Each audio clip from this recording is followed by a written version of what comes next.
People, namaste, welcome back to my channel. In this video I will discuss about the recurrent laryngeal nerve recurrent laryngeal nerve paralysis. Before going the recurrent laryngeal nerve paralysis, we will discuss about the anatomy of nerve supply of larynx. See, this is the first this is the hyoid membrane, this is thyroid, this is cricoid, this is trachea. All this comes, this is trachea, all this comes. First see, hyoid to thyroid there is a called hyothyroid membrane. From thyroid to cricoid, thyrocricoid membrane is present. Okay, cricoid also have connections. See, first of all, in thyroid we can see the vagus nerve, means 10th cranial nerve supplies. 10th cranial nerve has two supplies, like superior laryngeal nerve and recurrent laryngeal nerve. See, it from 10th cranial nerve comes like this. This is a superior laryngeal nerve, and from below this is the recurrent laryngeal nerve. Okay, the recurrent laryngeal, superior laryngeal nerves are present from the vagus nerve. See, this is the right side and this is the left side. This is the right side and this is the left side. Okay. First, superior laryngeal nerve is present. First, we discuss about the superior laryngeal nerve. This superior laryngeal nerve was divided into two parts, like internal laryngeal nerve and external laryngeal nerve. See, internal laryngeal nerve comes here at the thyroid region. External laryngeal comes at the thyrocricoid membrane. At the thyrocricoid membrane, external laryngeal nerve. Okay, this recurrent laryngeal at the right side and left side. See, this right side recurrent laryngeal nerve comes from this arises from below the subclavian artery. Subclavian artery level, below which subclavian artery level it arises, it comes from the below the subclavian artery and comes an anastomosis here anastomosis with the internal laryngeal nerve, anastomosis with internal laryngeal nerve at the right side. Same recurrent laryngeal nerve comes from the arch of aorta, enters into the mediastinal region, and same anastomosis with the internal laryngeal nerve. So right and left are different. Right has comes from subclavian, whereas from the left it comes from the arises behind the arch of aorta to mediastinum. So the anastomosis occurs between the recurrent laryngeal nerve and superior laryngeal nerve of internal laryngeal nerve. So internal laryngeal nerve and recurrent laryngeal nerve undergoes anastomosis. This anastomosis is called Gallen's anastomosis. These are purely sensory. So recurrent laryngeal nerve is purely sensory and internal laryngeal nerve is purely sensory. Okay, this anastomosis is called Gallen's anastomosis. So from superior laryngeal nerve, another internal external laryngeal nerve gives to the cricothyroid membrane. It supplies to the cricothyroid membrane. So I write this one only. See, right and left. Right, superior laryngeal divided into external and internal. External has both the motor supply. External laryngeal nerve has this external laryngeal motor supply, whereas this internal has sensory supply, whereas recurrent also has a sensory supply. See, external has motor supply for cricothyroid. External is enters into the cricothyroid for motor supply. Same left also. Internal laryngeal nerve pierces the thyroid. It is sensory supply. Pierces the thyroid, supplies above the vocal cord. See, this internal laryngeal nerve supplies above the vocal cords, where recurrent laryngeal nerve supplies below the vocal cords for all muscles except cricothyroid muscle, because cricothyroid is supplied by the external laryngeal nerve.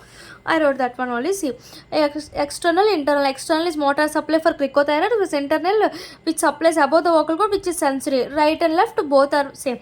Whereas recurrent laryngeal nerve arises from right side subclavian artery level, below the vocal cords.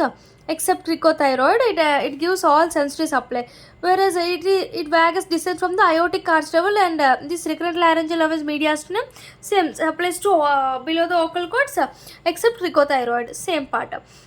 See, recurrent laryngeal nerve and superior laryngeal nerve. Recurrent laryngeal nerve is this is sensory part, inferior part of the larynx. This is also sensory part, and motor supply is all muscles it can supply except cricothyroid. It also having a branch called external laryngeal. It also supplies the cricothyroid muscle. Okay. Next, we'll discuss if paralysis occur to the recurrent laryngeal nerve, abduction will not occur. Means they are generally vocal cords in adduction position, so abduction will not occur because of this recurrent laryngeal nerve, whereas superior laryngeal nerve is tensor, means it is tenses the vocal cord. Tensor, if it undergoes paralysis, it leads to tensor impairment will occur in this because of paralysis superior laryngeal nerve.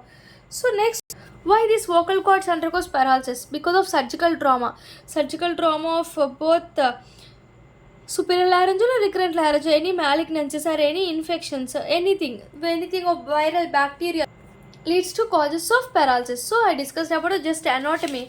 How it you should know the anatomy of this. Where it comes right, where it recurrent laryngeal, from where right, where left. I discussed all these, and sensory part, motor supply, and paralysis part also. It leads to abduction will not occur. It leads to tensor will not occur. Next causes of paralysis leads to because of surgical trauma, any malignancy, or any infections of viral bacteria. Before going to the paralysis of all this, we will discuss about the vocal cords position. Okay, we'll discuss about the vocal cord position.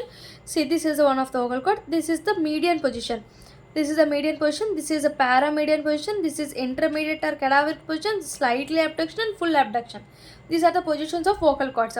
If vocal cord paralysis occur completely, incompletely. If completely means, complete means both superior laryngeal nerve and recurrent laryngeal nerve undergoes paralysis, leads to which position, cadaveric or neutral position. We can see this position, cadaveric position and neutral position. But if there is any unilateral, means incomplete means only recurrent laryngeal nerve involved paralysis. It is in the form of median or paramedian. In median or paramedian, recurrent laryngeal nerve, both nerves like superior laryngeal nerve and the recurrent laryngeal nerve involves it.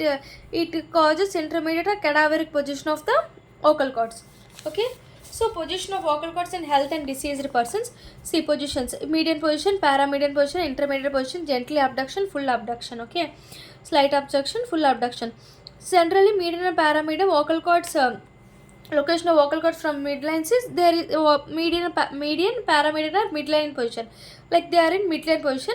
Paramedian is 1.3 millimeters. This paramedian position is helpful in whispering condition. In healthy states, median is used in phonation. For talking, for phonation, for sound, we can use this median vocal cords. Median vocal cords for phonation. If there is any recurrent laryngeal nerve paralysis, it leads to recurrent laryngeal nerve paralysis in median position will phonation will not occur. Not phonation. See here, this is the structure of vocal cords: median, paramedian, intermediate, slight abduction and full abduction. See, if position of median, median or paramedian both are same, but paramedian is 1.3 millimeters. Paramedian is helpful in whispering condition. Okay, median location from the midline of vocal cords, it is in midline only. Healthy condition, it is seen as a phonation. If any diseased state leads to, because of why it diseased, because of recurrent laryngeal nerve paralysis. Whereas paramedian is same, but intermediate is cadaveric position, which is neutral position, 3.5 millimeters away from the neutral position. So it is a neutral position of cricoarytenoid joint. Abduction occurs here. Whereas abduction occurs here. Abduction occurs here in this condition, intermediate cadaveric position. It is can be seen in both combined of recurrent laryngeal nerve and superior laryngeal nerve. Both complete paralysis, the position of vocal cord. They will ask in both paralysis of recurrent laryngeal and superior laryngeal, what is the position of vocal cords? Then you can remember it is a cadaveric position or intermediate position. If there is only involvement of recurrent laryngeal nerve paralysis, so we can know that it is a median or paramedian position. Next, gently abduction, full abduction. Gently abduction is 7 millimeters. Full abduction is 9.5 millimeters away from the midline. This is normally midline. Paramedian is 1.3 millimeters from the midline. This is 3.5 millimeters. Whereas gently abduction is 7 millimeters. Whereas full abduction is 9.5 millimeters. Gently abduction. This abduction can be useful in quiet respiration. Gently abduction can be useful in quiet respiration. Whereas for deep respiration, we can full abduction.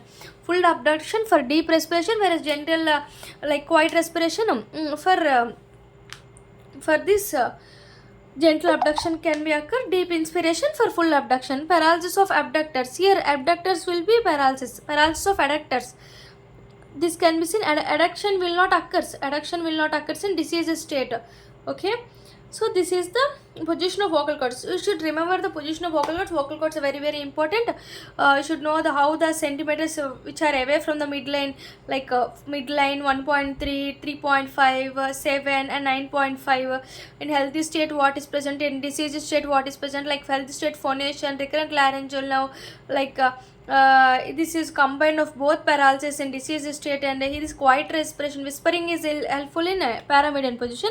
Quiet respiration, deep inspiration or deep respiration, forced respiration, all this comes a full adduction, and paralysis of abductors. Abductors undergoes paralysis. Adductors undergoes paralysis. Okay. Now we will discuss about the unilateral, bilateral, all these paralysis. Okay. So this is the summary of recurrent laryngeal now, bilateral, unilateral, and superior laryngeal or unilateral, bilateral paralysis combined. Both undergoes unilateral, both are paralysis. So I will discuss this summary in the next video. Please subscribe my channel and please support us. Thank you.